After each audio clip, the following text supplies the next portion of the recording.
एक एडवोकेट होने के नाते जो day in and day out anti conversion law से डील कर रहे हैं और ऐसे केसेस को देख रहे हैं,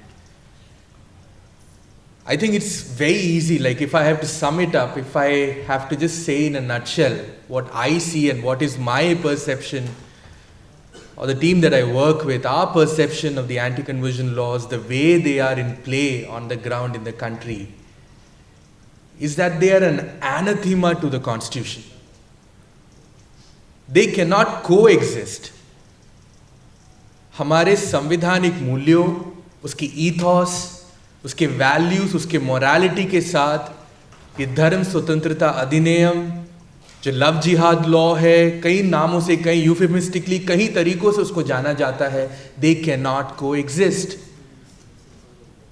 but that's what we are seeing since 1970 से ये लॉ है.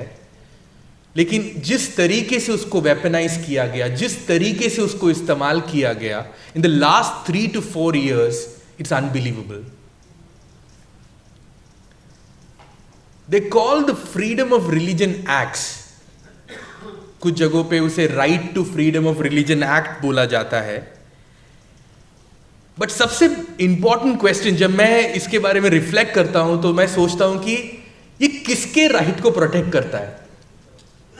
Whose right is it trying to protect and who is it trying to punish? Yes, the stated objective has a lot of things that, fraudulently, forcefully, you shouldn't try to convert anyone. I think principally हम सब लोग उसके साथ हैं. No one disagrees on that. But stated objective से तो बहुत आगे हम लोग निकल गए हैं अभी. Now we have seen the law in play. We have seen how it has been utilized over all these years. Who are the victims? Who are the people who are at the forefront in trying to implement this law? So this question becomes very important when the judiciary, when the courts are examining the legitimacy of this law. क्या ये हमारे statute book पे ये कानून रहना चाहिए या नहीं? जब इसको एग्जामिन करेंगे तो सबसे पहले क्वेश्चंस को जो कोर्ट को कंसिडर करना पड़ेगा वो ये है, ये किसके हक को बचा रहा है? Whose right is it trying to protect? And who is it trying to punish? I can tell you for a fact, and this is coming from experience. ये आम आदमी के, आम जनता के राइट को नहीं प्रोटेक्ट कर रहा. The common Hindu, the common Sikh, the common Buddhist और the common Muslim is not the person who is being protected. या उनकी धार्मिक स्वतंत्रता नहीं वहां प्रोटेक्ट हो रही है. And I don't say this out of thin air. If you look at any of the complaints that are filed, इसमें जो FIR दर्ज होती है, कोर्ट के पब्लिक डॉक्यूमेंट्स को आप देखेंगे, उसके अंदर दिखेंगे जो लोग उन कंप्लेंट्स को फाइल करते हैं, जो केसेस रजिस्टर करते हैं, उनकी जो विचारधारा है, वो किस आइडियोलॉजी से आते हैं, कौन से कॉन्टेक्स्ट से आते हैं, उसके अंदर बहुत क्लियरली मेंशन्ड है. And they are not ordinary folks. They are people who are polarized, they are people who have a certain bent of mind and who are thinking only on certain lines. It's not the ordinary person whose right to freedom of religion is being protected through these laws. अगर आप इसके आंकड़े देखें, acquittals के आंकड़े देखें, none of these cases, I am speaking more from my experience of dealing with the laws in which Christians are being prosecuted, ईसाई जो prosecute हो रहे हैं, आप उसके आंकड़े देखिए, इसी साल में कम से कम 15 एक्विटल हुए हैं. Why is it that the state is unable to prosecute these cases and land at a conviction? Many of them we dealt with ourselves, by ourselves personally. And हम देख रहे हैं कि ये होल्ड ही नहीं होते हैं कोर्ट में. अगर एक आध केस में कन्विक्शन हो जाता है, अपील के स्टेज पे they get overturned. So we are very sure that these cases won't stand in court क्योंकि इसके अंदर कुछ है ही नहीं, कोई दम ही नहीं है इन मामलों में. अगर आप स्क्रूटनाइज करेंगे, एविडेंस जब वहां पे एग्जामिन होगा, क्रॉस होगा, उस टाइम पे आप जिनको खड़ा करते हैं, जिनके बेसिस पे आप ट्रम्प अप करके इन मैटर्स को फाइल करते हैं, they don't take the matter anywhere and they result in these acquittals. So we know for a fact that it is not, again, like I reiterate, it's not the right of common people that it is trying to protect. मैं Colin sir is my senior and I am still at the stage where I'm optimistic about our courts. I'm optimistic about our polity. I don't want to cede that space.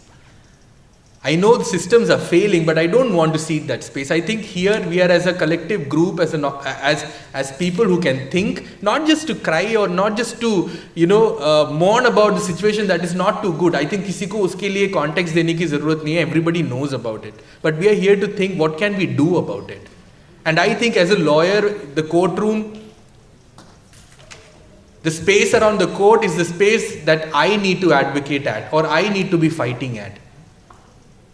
And we have fought these trials. In one of those trials, and मैं आपके लिए थोड़े से आपके encouragement के लिए एक matter को मैं आपके साथ शेयर करना चाहूँगा. बरेली में एक ट्रायल हुआ और ये काफ़ी वाइड स्प्रेड कवरेज इसका हुआ, न्यूज़पेपर्स में आया. बरेली में एक Christian husband, man and wife, they had gone to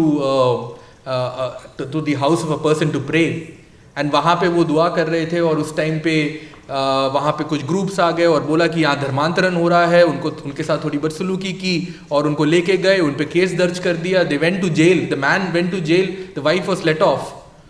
उसकी वजह से उनकी जो अच्छी खासी नौकरी थी, they worked as nurses in a hospital, उनकी अच्छी खासी जो नौकरी थी वो उनसे छूट गई. एक फास्ट ट्रैक ट्रायल हुआ 1-1.5 साल में उस मैटर में, और उसके बाद में the court was able to see through the absurdity of the case. इसमें कुछ था ही नहीं, वो कहाँ वो खड़ा हो पाए वो मैटर. और at the end of the day the court was so convinced that you know what it ordered. Court ने ये बोला, सीनियर पुलिस ऑफिशियल को डायरेक्ट किया कि आप लीगल एक्शन लेंगे आईओ के खिलाफ, आप लीगल एक्शन लेंगे एसएचओ के खिलाफ, और जो कंप्लेनेंट थे और जो विटनेसेस थे जिन्होंने बयान दिया था उनके खिलाफ भी आप लीगल एक्शन लेंगे.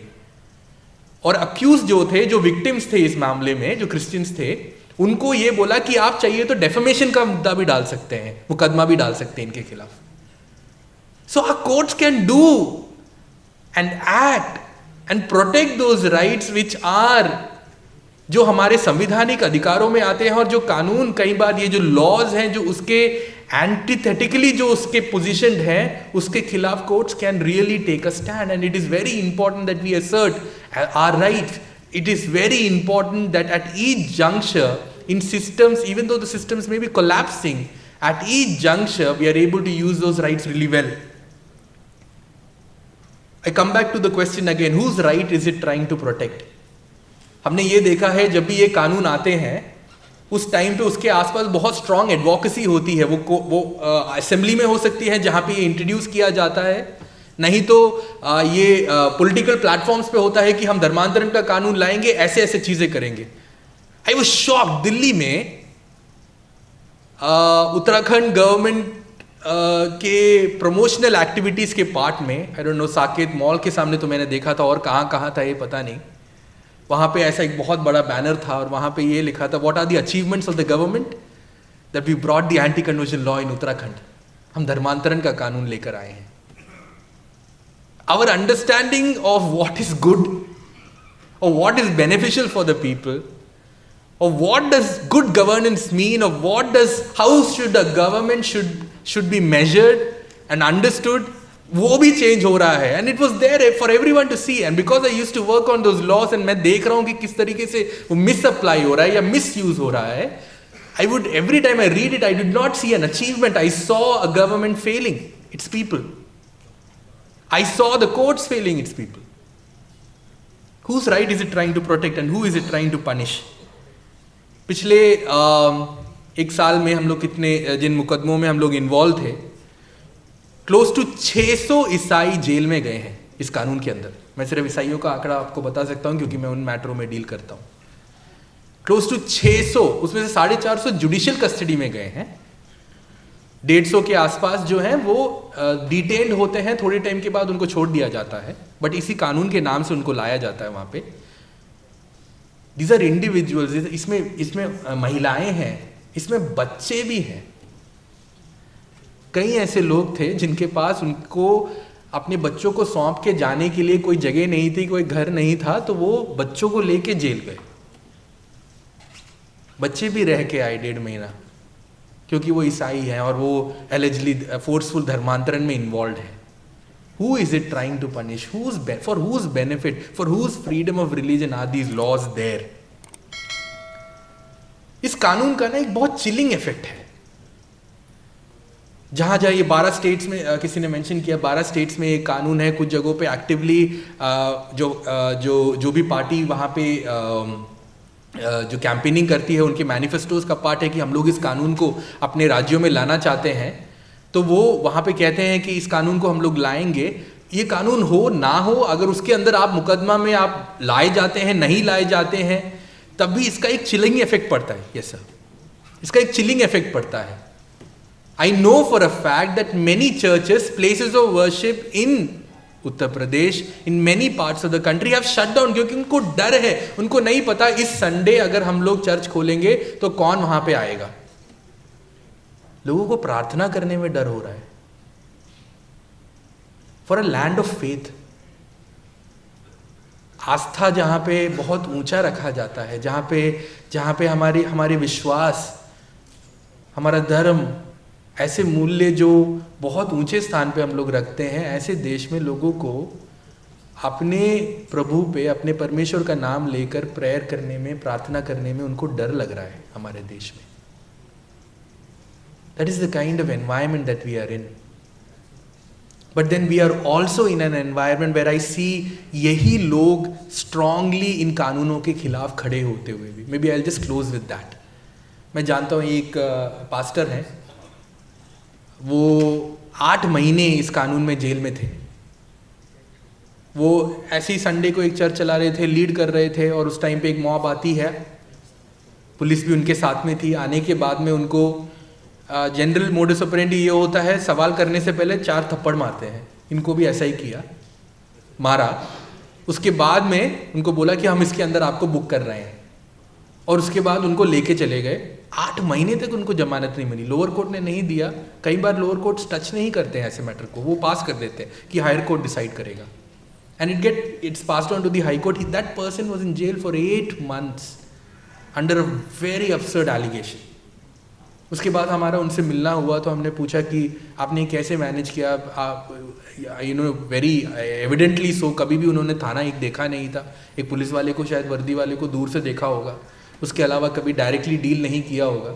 How did you deal and manage all of this? And उनका रिस्पॉन्स ये था कि मैंने कुछ गलत किया ही नहीं, I have done nothing wrong and I have not felt any fear at all.